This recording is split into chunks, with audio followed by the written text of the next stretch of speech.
You ever have one of those days where you step out of your life for just a minute, just a weekend, nothing special, maybe a road trip to see your sister, and when you come back, you don't even recognize your own front door? Yeah, that was me, Sarah Mitchell. I remember my hand shaking so hard. I almost dropped my keys right there on the porch. The lock didn't fit anymore.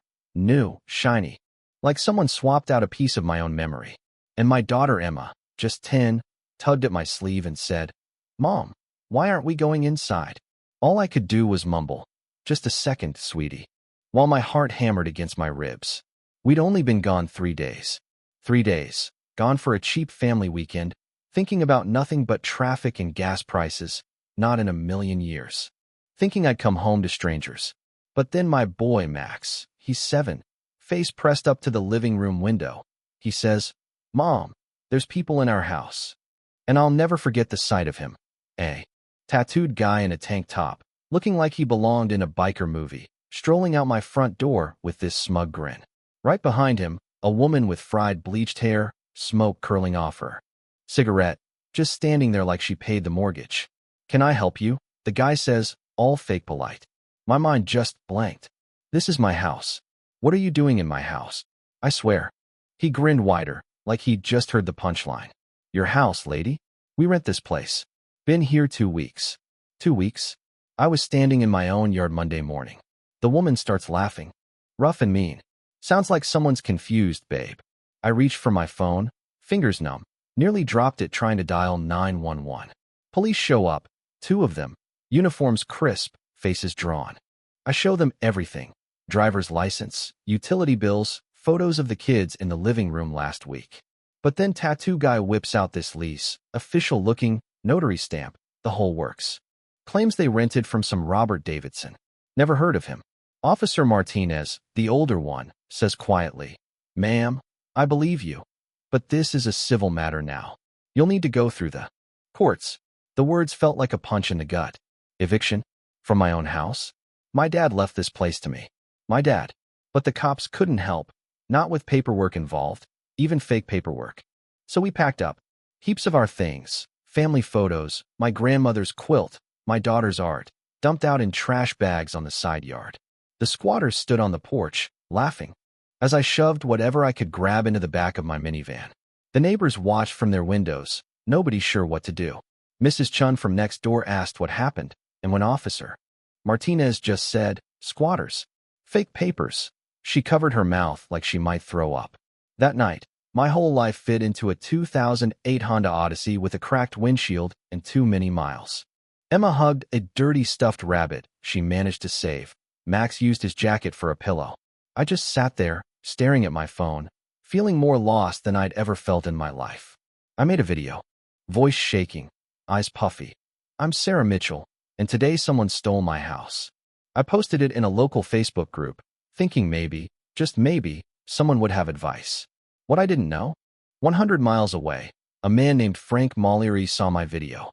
Frank, biker, leader of the Iron Hawks.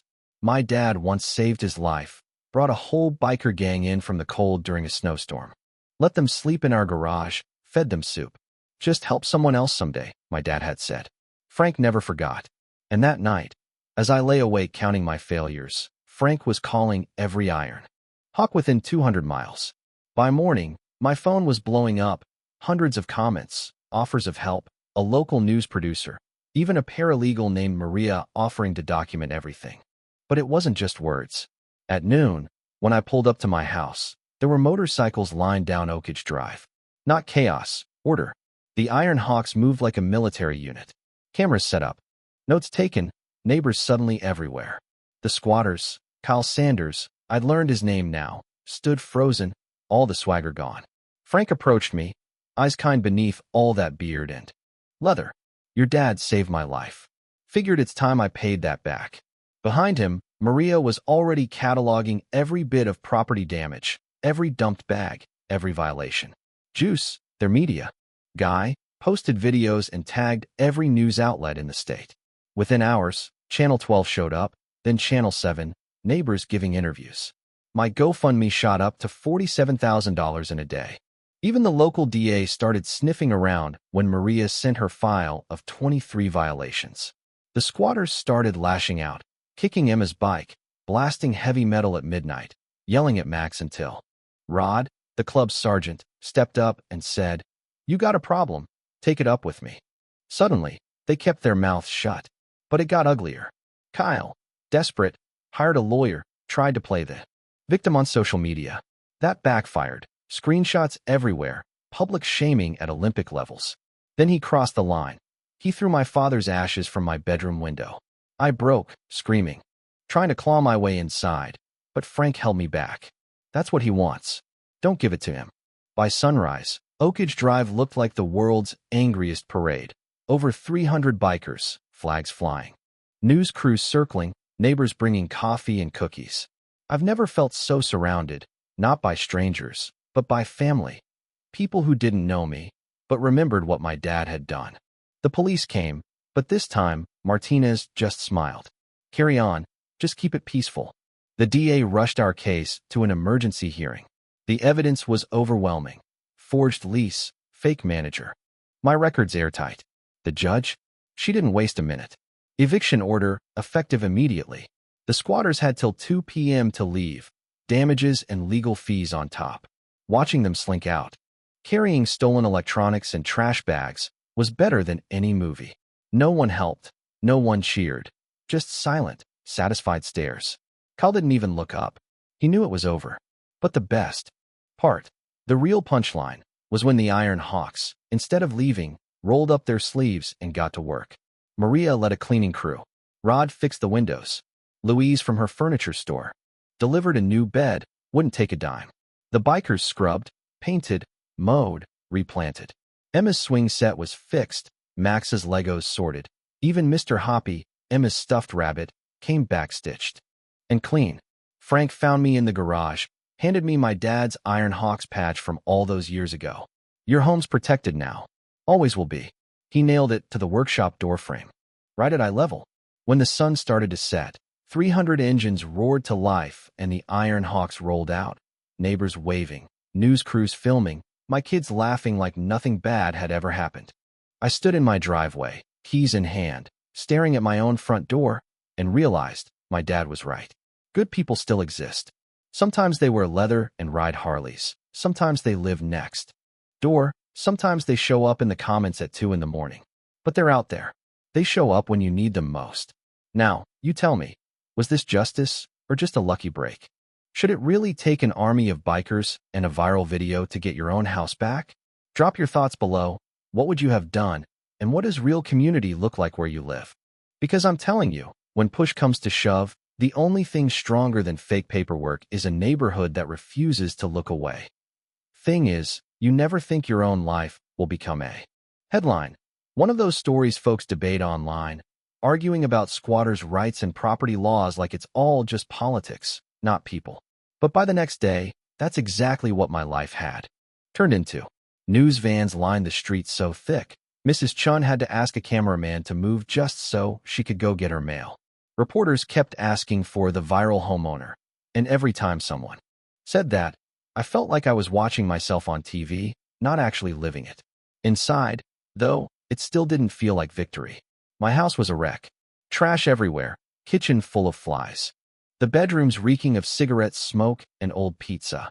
I could barely bring myself to open the door to my own bedroom, half expecting those squatters to still be there, leaving behind their shadows. Max just wanted his Legos and Emma kept asking if we could lock all the doors now. And honestly, I didn't have answers for either of them. But then, right when the overwhelm started to drown me, the Iron Hawks went into overdrive. Frank and his crew. Man, you've never seen a cleanup job like this, I swear. Maria ran her team like a general. She handed out gloves, garbage bags, cleaning spray. All of it brought in by bikers who, just hours ago, looked like they might eat nails for breakfast. Rod fixed my living room window, then organized the guys to haul out broken furniture. A biker named Jackie, who turned out to run her own cleaning business, took the kitchen like it was a battlefield, scrubbing every inch until it sparkled. Neighbors I'd barely spoken to brought casseroles, brooms, even a brand new microwave. Emma's teacher, Mrs. Vasquez, showed up with coloring books and a big smile, and my daughter just about melted into her arms. Frank called an Locksmith. Guy changed every lock on the house for free, refused a dime, just winked and said, "Tell John Mitchell's girl she's good for life." Funny how tragedy brings out sides of people you never expect. Some neighbors confessed they'd always been scared of the bikers. Too much leather, too many tattoos. But here they were, gentle as you please, organizing donated clothes and fixing the busted fence. Even the cops, who'd seemed so helpless at first, started driving by more often, just keeping an eye out, making sure nothing else went sideways. And every hour, the GoFundMe climbed higher. $10,000. $20,000. By the end of the week, strangers across the state had chipped in almost 50 grand, enough to cover legal bills, fix what was broken, and maybe, finally, breathe for a second. It felt unreal. I kept thinking someone was going to wake me up, and it'd all be gone again. But the big moment, the one I know I'll replay every time I close my eyes, came that first Sunday morning. 2 days after the eviction. The bikers, most of them already gone home, showed up one last time, carrying tools, fresh flowers, and a wooden plaque. The whole neighborhood watched as Frank hammered that plaque to my porch rail, right under the house numbers. It read, "Protected by the Iron Hawks, EST 2023, in honor of John Mitchell." He handed me my dad's old army dog tags, said he found them, wedged behind the workbench, safe and forgotten all these years. That nearly broke me. "Your family now," Frank said, voice rough. "Anybody gives you trouble, you let us know. We take care of our own." Emma hung her clean stuffed rabbit on the new swing set. Max got his Legos back in their plastic bin, and I just stood there, soaking it all in, breathing for the first time in days. Later, as the sun started to set, I sat on the front steps with the kids, watching the last bikes disappear down Oakage Drive, engine rumbles echoing off the houses. Mrs. Chun came by with still warm cookies, and even old Mr. Velasquez, who hadn't left his house in months, gave me a salute and a smile. That's the thing. When you've lost everything, it's not the stuff you miss most. It's the feeling of being safe, of being seen, of knowing that when the worst happens, somebody will stand up beside you, even if you never asked. My dad used to say, "Community isn't just who lives next door. It's who shows up when you can't stand up on your own." He was right. And now, I guess, it's my turn to pay that forward. So if you're listening, if you've ever been knocked down, or if you ever see someone else struggling, don't look away. Be that neighbor. Be that biker. Be that person who refuses to let good people get steamrolled by the worst in this world. Because trust me, you never know when it'll be your house, your family, your fight on the line. And when that day comes, you'll pray someone answers the call the way these folks did for me. Tell me, have you ever seen a community come together like that? What would you do if it happened on your street? Drop your story in the comments. Let's keep this going. Good people are out there. Sometimes you just have to be loud enough to find them.